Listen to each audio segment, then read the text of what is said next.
Discuss करने जा रहे हैं क्लास 12th की हिंदी का जो फर्स्ट लेसन है बातचीत, उसके ऑब्जेक्टिव क्वेश्चंस को। इस वीडियो में मैंने 40 से भी अधिक प्रश्न लिए हैं जो कि आपके परीक्षा के लिए बेहद ही महत्वपूर्ण है।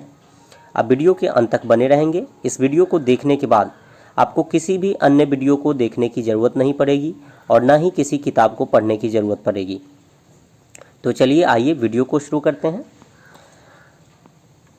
इस पाठ के ऑब्जेक्टिव प्रश्न को देखने से पहले इस पाठ के जो लेखक हैं बालकृष्ण भट्ट, उनके जीवन के बारे में थोड़ा सा जान लेते हैं, उनके जन्म मृत्यु को जान लेते हैं, क्योंकि यहाँ से आपके एग्ज़ाम में बहुत अधिक प्रश्न बनता है।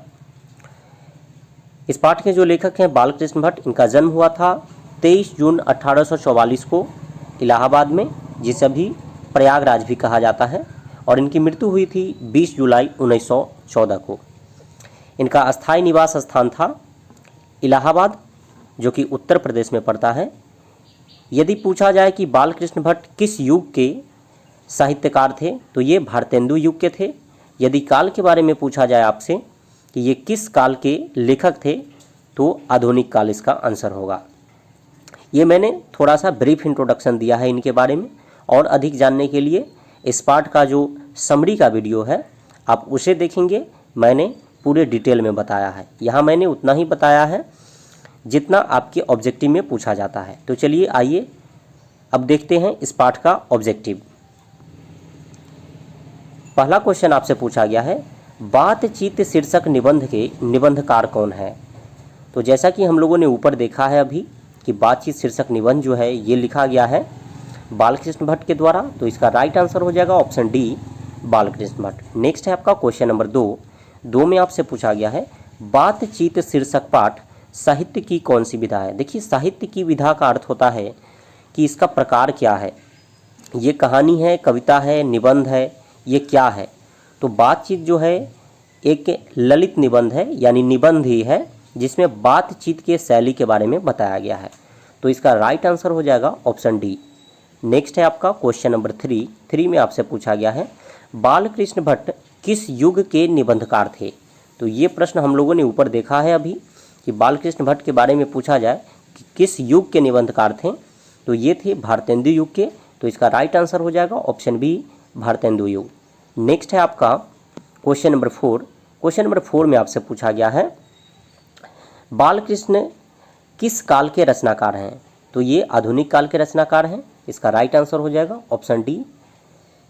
नेक्स्ट है आपका क्वेश्चन नंबर 5 में पूछा गया है, बालकृष्ण भट्ट का जन्म कब हुआ था। तो ये भी हमने ऊपर अभी देखा है कि इनका जन्म हुआ था 23 जून 1844 को उत्तर प्रदेश के इलाहाबाद जिला में। तो इसका राइट आंसर हो जाएगा ऑप्शन बी, 23 जून 1844।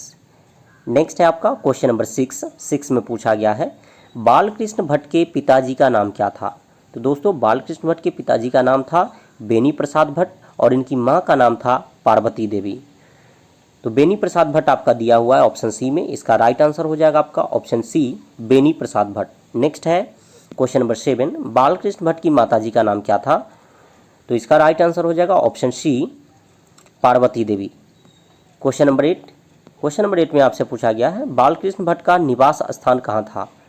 तो जैसा कि मैंने अभी बताया कि उत्तर प्रदेश के इलाहाबाद में इनका जन्म हुआ था, ये वहीं पर अस्थायी रूप से रहते थे।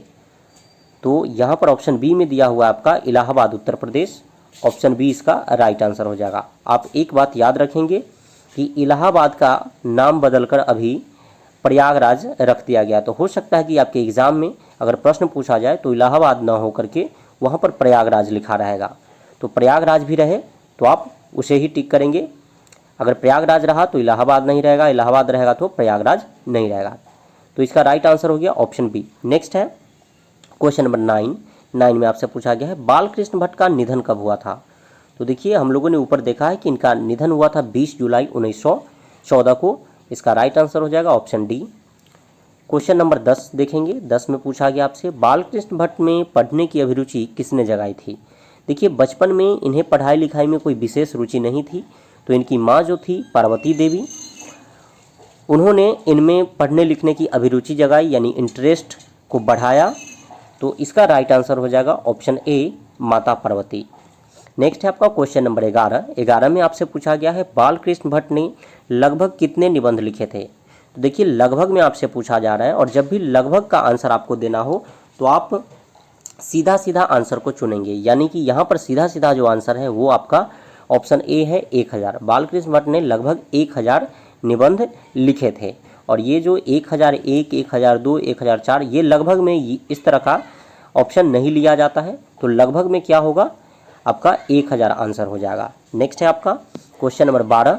बातचीत के माध्यम से बालकृष्ण भट्ट क्या बतलाना चाहते हैं। तो देखिए बातचीत के माध्यम से इस पाठ में बालकृष्ण भट्ट जो है वो बताना चाहते हैं कि किस तरह से किसी व्यक्ति को बातचीत करना चाहिए, बातचीत की शैली क्या होनी चाहिए। तो इसका राइट आंसर हो जाएगा ऑप्शन ए, बातचीत की शैली। आगे है आपका बातचीत से मन किस प्रकार हो जाता है।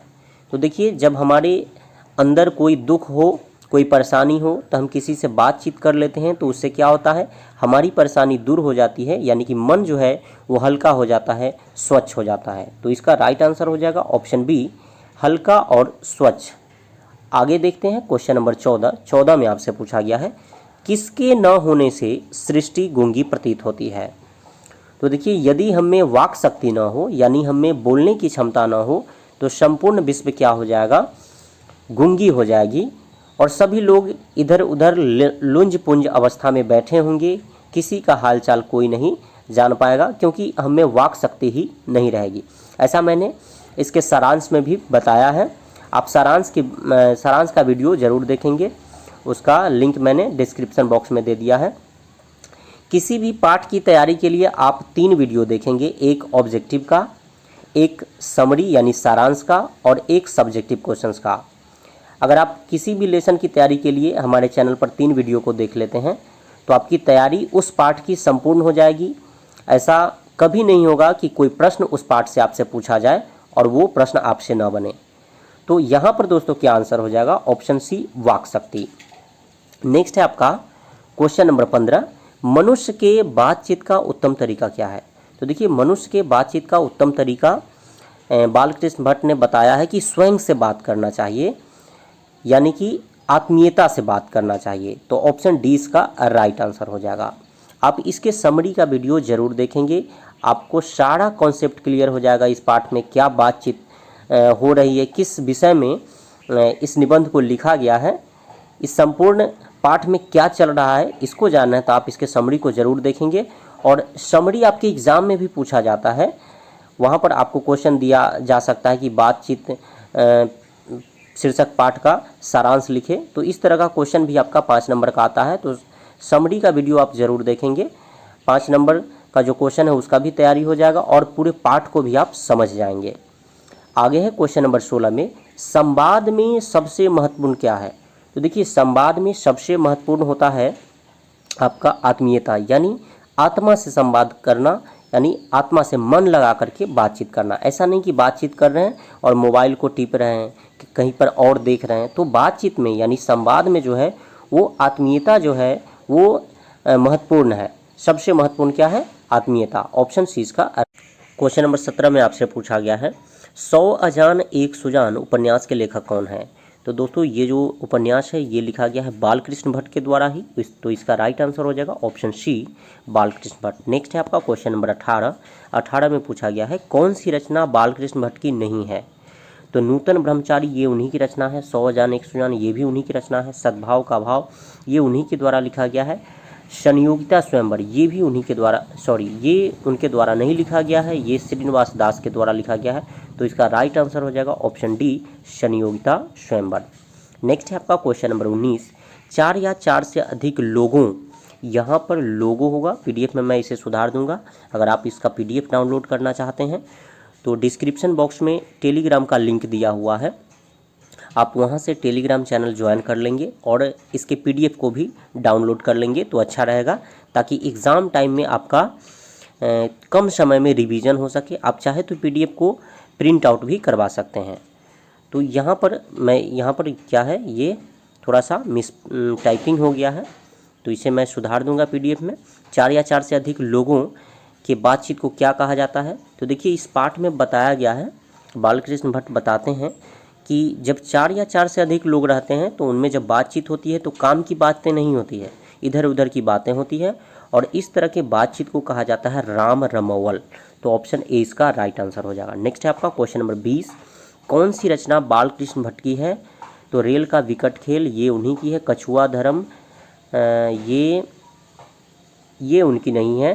देखिए यहाँ पर राइट आंसर हो जाएगा ऑप्शन ए रेल का विकट खेल, ये उनकी रचना है। बाकी ये जो कछुआ धर्म, रेणुका, प्राच्य विद्या, ये उनकी रचना नहीं है, ये तीनों। ऑप्शन ए इसका राइट आंसर हो जाएगा। नेक्स्ट है आपका, दोस्तों मैंने यहाँ बुक से बहुत ज़्यादा क्वेश्चन लिया है, 5-6 क्वेश्चन मैंने केवल बुक से ही लिया है कि ये किसकी रचना है, ये किसकी रचना है। तो आप इससे बोर नहीं होंगे क्योंकि आपके एग्ज़ाम में ये पूछा जाता है, तभी मैंने इसे लिया है। 21 में देखेंगे आपसे पूछा जा रहा है संयोगिता स्वयंवर रचना है। तो संयोगिता स्वयंवर जो रचना है ये श्रीनिवास दास की है। तो इसका राइट आंसर हो जाएगा ऑप्शन सी, ये रचना है श्रीनिवास दास की, और इसका आलोचना जो है, मूल्यांकन जो है वो भट्ट जी ने किया है। इसलिए इस पाठ में हमको ये पढ़ना है कि ये किसकी रचना है। तो आप समझ गए होंगे कि श्रीनिवास दास की ये रचना है और इसका मूल्यांकन किया है बालकृष्ण भट्ट ने।